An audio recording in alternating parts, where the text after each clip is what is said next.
Reject हुआ है आज, लेकिन क्या कारण बताया है निर्वाचन अधिकारी? देखिए, मैंने बीना विधानसभा क्षेत्र क्रमांक 35 से नामांकन फॉर्म जमा किया था और आज स्क्रूटनी में वो फॉर्म रिजेक्ट हुआ है।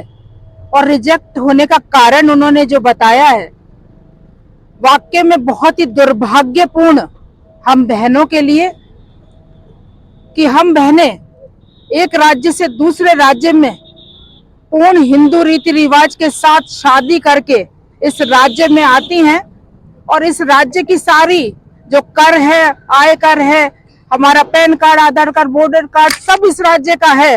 दोनों राज्यों में समान जाति में आते हैं हम लोग।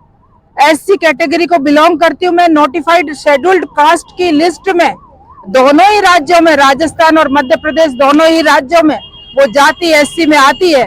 और अभी तक जो भारत निर्वाचन आयोग के अंतर्गत चुनाव आते हैं, विधानसभा और लोकसभा का, उसका नियम है, उसकी पात्रता में यह है कि जो भी चुनाव लड़ता है वो यदि आरक्षित सीट है तो उस राज्य में भी वो आरक्षित जाति में आना चाहिए। और दूसरा, 25 साल की उम्र हो, भारत का निवासी हो, उसका वोटर कार्ड हो, वो दिवालिया ना हो। इस तरह की जो पात्रता की श्रेणी है, मैं उस श्रेणी में आती हूँ। लेकिन आज का दिन बहुत ही मेरे लिए दुर्भाग्य का दिन है कि उन्होंने ये सब किस दबाव में आके मेरा फॉर्म जो निरस्त किया है और जो कारण दिया है। यदि आप भी सेक्शन 5 को पढ़ेंगे तो आपको भी समझ में आएगा कि उसमें साफ लिखा है कि कोई भी व्यक्ति जो उस राज्य में अब निवास कर रहा है, उस राज्य की अधिसूचित जातियों में आना चाहिए। यदि सीट आरक्षित है तो वो चुनाव लड़ सकता है। उसके बावजूद उन्होंने मेरा फॉर्म रिजेक्ट किया और कारण भी ये दिया है। इसमें लिखा है, लोक प्रतिनिधित्व अधिनियम 1951 की धारा 5 के अनुसार किसी राज्य की विधानसभा के स्थान को भरने के लिए, चुने जाने के लिए कोई भी व्यक्ति जब तक अहिर्त ना होगा, जब तक कि उस राज्य की अनुसूचित जातियों के लिए या अनुसूचित जनजातियों के लिए आरक्षित स्थान की दशा में वह यथास्थिति उन जातियों में या उन जनजातियों में किसी का सदस्य ना हो, तब अहिर्त होगा वो। और उन्होंने मुझे ये सब जानते हुए भी कारण भी यही दिया है और मेरा फॉर्म रिजेक्ट किया है। अगली आपका क्या कदम रहेगा इसमें? देखिए, मेरे अधिकारों के हनन के साथ साथ उन बहनों का भी अधिकारों का हनन हुआ है जो राजनीति के माध्यम से जन सेवा करना चाहती हैं और एक राज्य से दूसरे राज्य में विवाह के उपरांत आती हैं और उनको उस अधिकार से वंचित रखा जाता है। तो मैं इसकी लड़ाई उन बहनों के लिए भी लड़ूंगी, मेरे लिए भी लड़ूंगी और मैं हाई कोर्ट जाऊंगी, जरूरत पड़ी तो सुप्रीम कोर्ट जाऊंगी।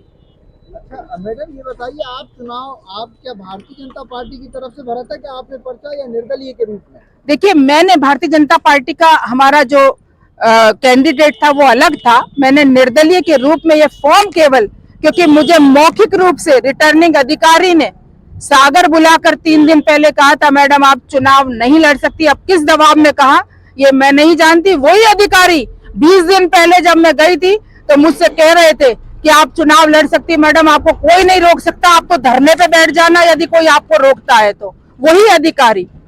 देखिए, जो हमारे रिटर्निंग ऑफिसर हैं, ये इनको सबसे पहली बात तो ये इनको नियम की जानकारी नहीं है और ये मेरे साथ जैसे इन्होंने हमारे भविष्य से खिलवाड़ किया है। ये मेरा भविष्य खिलवाड़ नहीं है, ये हमारे प्रदेश की सारी महिलाओं के साथ खिलवाड़ कर रहे हैं।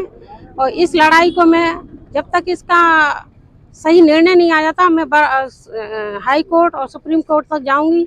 जो ये रिटर्निंग ऑफिसर जो हैं, इन्होंने किसी के दबाव में आके ये काम किया है, तो मेरे को सबको सबक सिखाना होगा, इसलिए मैं जाऊंगी। क्योंकि आपका जन्म किस प्रदेश का है, कहाँ? मेरा उत्तर प्रदेश का है, झांसी की मैं रहने वाली हूँ।